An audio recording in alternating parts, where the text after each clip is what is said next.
Okay, so welcome to my talk, What's New with Ren'Py. I'm Tom Rothamel, Renpytom, lead developer of Ren'Py. And when I say that, Ren'Py is now a multi-developer project. I still do a decent fraction of the work, but we have finally grown to the point where, many people are working on it. Ren'Py is just turned 19 years old this month, but I'd say it's still going strong. We've had 2,500 games released since the last visual conference I spoke at 2 years ago. Last year we had 160,000 downloads that I counted, and 1,650 releases. I'm guessing some games overlap between those 2 years, which means that if you released a game last year, you're in the top 1% of people who downloaded Ren'Py.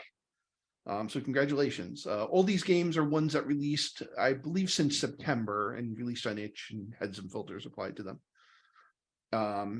And over, 19 years old, I've been spending the last few years modernizing Ren'Py, and we're right at the end of a multi-year effort to modernize and update Ren'Py. There's basically 3 releases this did. Ren'Py 7.4 was our big one where we rewrote and modernized the display system. That added the 3D stage and added live 2D support and added a lot of functionality like shaders that are used behind the scenes for that kind of stuff, which is sort of mentioned a few times already today. Ren'Py 8.0 was the big one that added Python 3 support to Ren'Py. So we're no longer based on Python 2.7. We now work in Python 3. If you haven't updated your game to Python 3, please do. I'm not sure how much longer I'm going to keep maintaining Ren'Py 7. There's a lot of improvements we can do that will actually help people out quite a bit once we can lose the Python 2 support. And feedback from a lot of people has been it's fairly easy to update your game. So my guess is we'll probably keep Ren'Py 7 around for another year or so, and then move it to the side. But if you haven't updated and you have a game with like a time frame that's longer than about a year or so, please strongly consider updating to Ren'Py 8.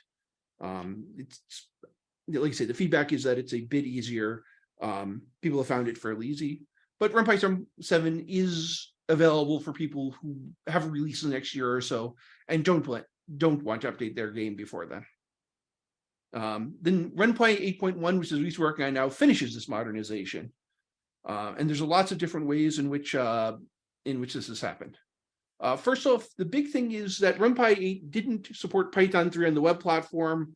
That's now supported. I produced several demos of Ren'Py running on the web platform. The web platform stuff has been modernized and brought in line with most of the rest of the platforms. It's still not perfect, but we're trying to match as best as possible the features of the that we have on other platforms. One of the big ones we added was video playback. Right now, it's only for full screen videos, but we actually are just in GitHub. We're talking out ways to potentially support the movie displayable as well if your game uses that. There's support for better text input too coming out, and there's just a lot of new features that people are seeing that are coming on the web platform. We also support progressive web apps, which is a new set of web technologies that lets you install a game on the web locally. So there's 2 things we have with this is that, first off, you can, on like Chrome, you can pick install. On iOS, you can pick pin to home screen or something like that. So on platforms where that's a little difficult, you can download the game to it. There's a second option that lets you tell it to cache the files from the web completely locally, and does let you, and this way you'll be able to run your game without hitting the server, without going offline, and it will automatically update if the files are on the server. Some of the other new features is we will have support for Apple Silicon, the M1 and M2 chips from Apple. That's just future-proofing of your game because Apple eventually dropped support for running older programs. Starting in 8.1 and 7.6, I think, you'll get support for running your games on Apple Silicon. We're adding the AV1 image format, or AVIF. That's a new image format that's about 50% smaller than JPEGs and 20% smaller or so than WebBs. it's a modern format that uses the same technology as in AV1 movies, and it lets you compress your images that much further to shrink space on them. We also support SVG images, which is our vector graphics format. We support a limited subset of SVGs, but they have the nice functionality that, similar to like text, when you scale your game, the text remains sharp. SVGs will also handle that. And as you scale your game, as long as you're displaying it at 1:1 without zooming, it'll remain sharp. That makes it a reasonable choice, I suspect, for user interface elements that you would want to remain like fully sharp and that don't get scaled in the same way character images do. So hopefully, that will provide another tool in your tool chest to continue doing that. Moving forwards, one of the big things is, now that we're done with modernization, emphasis is kind of also changing to adding a bunch of new features, quality of life features for developers, functionality to make games easier. Basically, we're looking back through the feature requests that we've been tracking, and each release going forwards is going to be focusing on, providing people with new tools to essentially make visual novels and similar games that much easier. So one new thing that we've added is the new speech bubble editor, which is accessed through the Shift+D developer menu. We don't know about it. That's something that people should know about. What this does is you have to declare your character especially, but then you can hit Shift+D. It'll only be there if you've declared at least one character that uses speech bubbles. You can click on that. You can then click up here where it says area. It'll produce a grid on the screen. You can then swipe that, and that will basically let you pick an area on the screen where you want your speech bubbles to be. This is stored with the text of the game in a separate file keyed to the lines of dialogue and what they hash to, similar to the translation system. So basically, you'll do it. The other thing is, once you've set a speech bubble for a character, as long as you don't change it, the next line of dialogue for the character will show up in the same place. So the goal is you can just go in at a pass towards the end of your game's development, interactively develop the speech.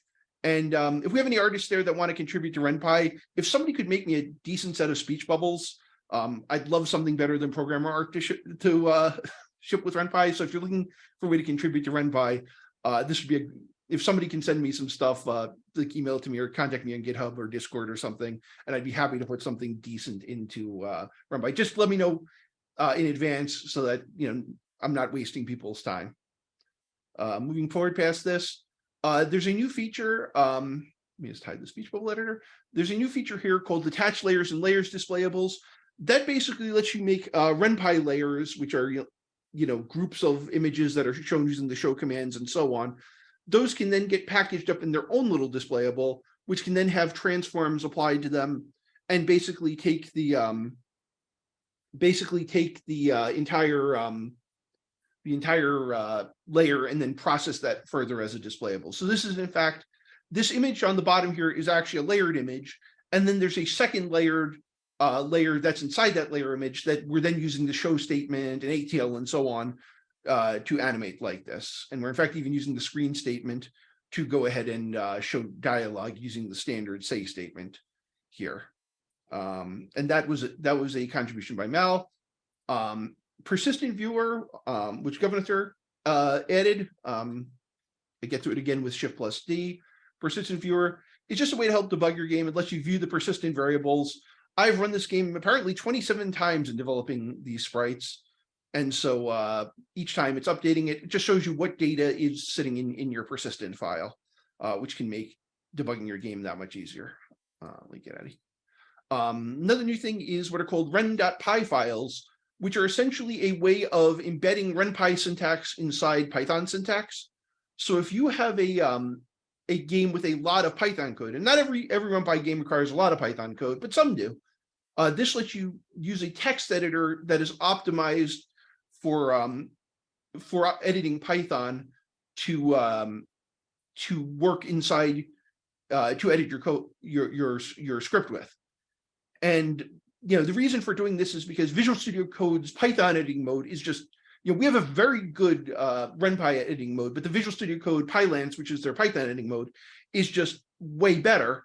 And so by being able to create, file name _ren.py, you can now open it in these Python editors and get all sorts of analysis and completion and so on that we just so far haven't been able to implement in the Ren'Py plugin. There's some completion in the Ren'Py plugin, but there's a lot more in Visual Studio Code's Pylance. So now you get your choice. You can mix the two types of files in your same game. You can put little bits of Ren'Py code, like the init Python block, in your ren.py file to make sure it runs. So continuing forward on this, another thing we did was an overhaul of our documentation, including dark mode, which people seem to like quite a bit. So now you're going to see that when 8.1 comes out, you're going to see the overhaul of documentation. Other thing that Ren'Py 8.1 does is improve security Ren'Py. It is possible for many game engines, including Ren'Py, to go ahead and create save files that can cause problems on a user's system when loading them. Generally, for most game engines, the save files aren't meant to be shared, and so it's possible to it's possible to make a save file that, for example, has a button that can run a program on the user's computer just storing in the save files. So we're now warning people against that, and I'll show you what that's like, because this is something that you're probably going to see with your users going forwards. So we load a file. This is one I created on a different computer. When I go to load this file, let me make sure I'm loading it.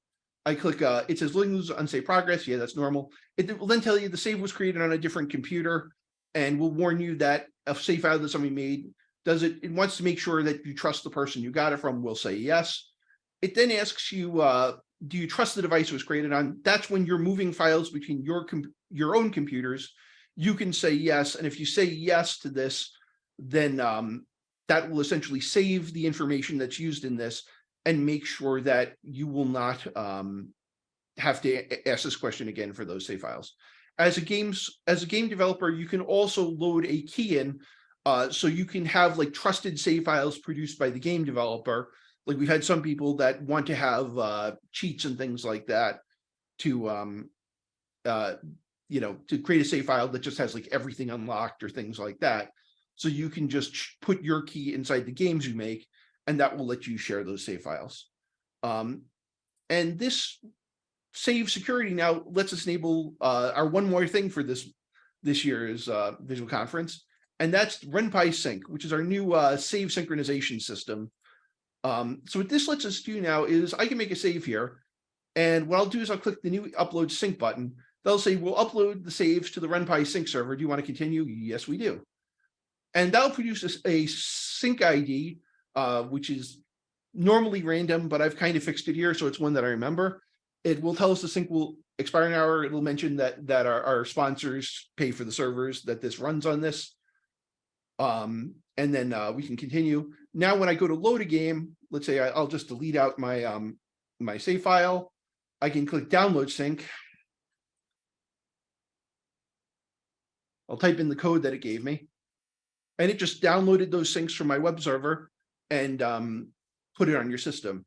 The saves are fully encrypted, and I actually don't have a good way to even figure out which game the saves come from. This should be available to any Ren'Py game that wants to enable it. I'm going to put it in the default template probably tomorrow-ish or maybe later tonight. You will have the ability to turn this off, and it's built in a secure. It will, if it's coming from a different computer, it will give you the security warning to let you know what happened. The goal of this whole sync thing is, now that Ren'Py supports many devices, the web browser, the mobile devices, all sorts of computers. It's nice, right now the problem, moving files to an Android device is very difficult. Moving to a web file is at least annoying. This is designed to provide a simple way for you to move your save files between devices you own. This doesn't, necessarily replace Steam Sync, which we've supported for a while now, but it complements it and lets it move to devices where, Steam doesn't support the game, or Steam doesn't, just the game simply isn't on Steam. And, thanks to Ren'Py sponsors, we are able to provide this for everybody. So that's this year's new feature. And let me just get back to the game. And so just going forwards, I want to thank you, first of all, everybody, for coming to the talk. I want to thank Agi for running visual conference. I do want to thank everybody who suggested this. For example, Save Sync and among other things are features. Like one thing that I'm trying to do is focus on features to make developing visual novels and make use playing visual novels. So Save Sync and a bunch of other features we saw today were actually suggested to me, on Ren'Py's GitHub or through that was suggested on GitHub and also on various other channels. I've already found several really nice new features that came out of this talk today, and so always feel free to get in touch with me. And if there's something you want, I can't necessarily do it all, but I'm trying to satisfy as many people as we can with what you need. And with that, I think I'll just open the floor to questions. All right. When I asked for questions, like 6 just popped up all at once. So let's work through them. So someone asked, how tough is it to transfer a game from 7.5 to 8? Is it an easy transition where you download it and it just works? Or do you have to go in and change the programming? I'm not the best to answer this, but the goal is to make it a fairly easy transition. The main change is Python's division semantics change. So in Python 2.7, let's say 3 divided by 2 is 1 because it rounds it down. In Python 3 and later, that is what it should be, 1.5. The problem is in Ren'Py, if you divide 1.5 when you're using it as a screen position, that means that that usually means like 50% off the right side of the screen. And so so you have to kind of audit your game for those division operations to make sure that they don't do it. In general, if you were just making like a straight up visual novel and you're not doing, particularly like generally the more Python heavy you are, the more you have to audit. For people using mostly visual novels and just using, like a lot of use of Python in Ren'Py is more just like the string syntax is Python's, but it's also Ren'Py's in its own right. Like you're not really thinking too deeply in Python. Or like when you do, some math, like 1 + 2, that's Python, but that's also just math. So hopefully shouldn't be too hard of a transition. I think feedback from a lot of people has been they've been able to move over without very much work at all. Cool. So Quilly's asking, now that there's a built-in way to connect a to a server through that save file sync function, can she use that to connect to a separate backend server? Because she used to have to do that through Erlib 2. We've had requests ship with Ren'Py for quite some time. So if you want to connect to another server, your best bet is just use requests. That's supported in every platform but the web, which uses its own thing. So hopefully I'll figure out a better way to do that on the web. Cool. Weirdly, the web browsers are a lot more secure than like when you're running a program on the desktop, you sort of assume you trust the program or a mobile device. Whereas on the web, like they're very picky about which servers you're allowed to connect to. All right. Okay, for a game that uses autosave exclusively, is it possible to place the sync somewhere not in the standard menu so that they can get to it? The sync stuff is autosaves, by the way, aren't synced so far. If you need that, let me know and I can try and add that. But in like the sync stuff, the menu stuff is just screens and screen elements. Everything in there is customizable, so you can put those buttons whenever you want, wherever you want. Cool. By the way, I should mention Ren'Py sync should be in this morning's nightly. If you wait till tomorrow or the next day, the interface stuff should be going into the default to newly created games in a day or two. All right. And then so someone's asking, does the current Ren'Py 8 use Python 3.11? Because they're wondering if 3.11's performance boosts will improve Ren'Py also. So far, 8.0 uses 3.9. Looking like 8.1 is going to release on 3.9 for every platform other than the web, which is already on 3.11. There is some issues where I'm waiting for another project to update to 3.11 for the Windows port for various reasons. It has to do with cross-compiling it for Windows. One of the big improvements in the past year is making sure like a single computer can build all of Ren'Py, and that requires at least a few compromises. But the goal is to eventually port to 3.11 because there's some new features and so on I'd like to make available. But that'll probably be in 8.2. Cool. There's a couple of similar questions about what's on the roadmap. Did you figure out console support?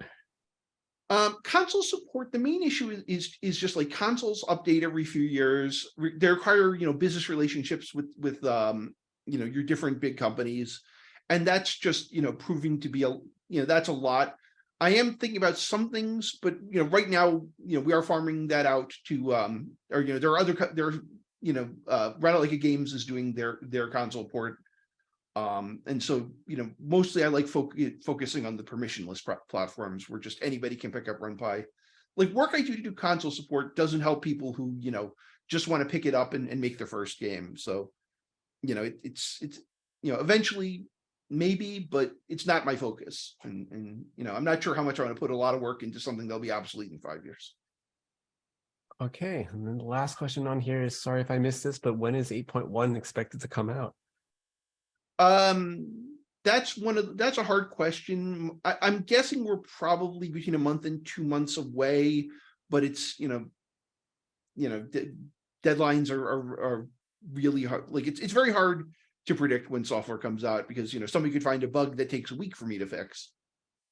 So it's close. I'm currently on the fixing bugs and testing and like that kind of stuff. I did take a break this week to implement the sync system because it was honestly fairly simple and it was just fun to make a feature like that.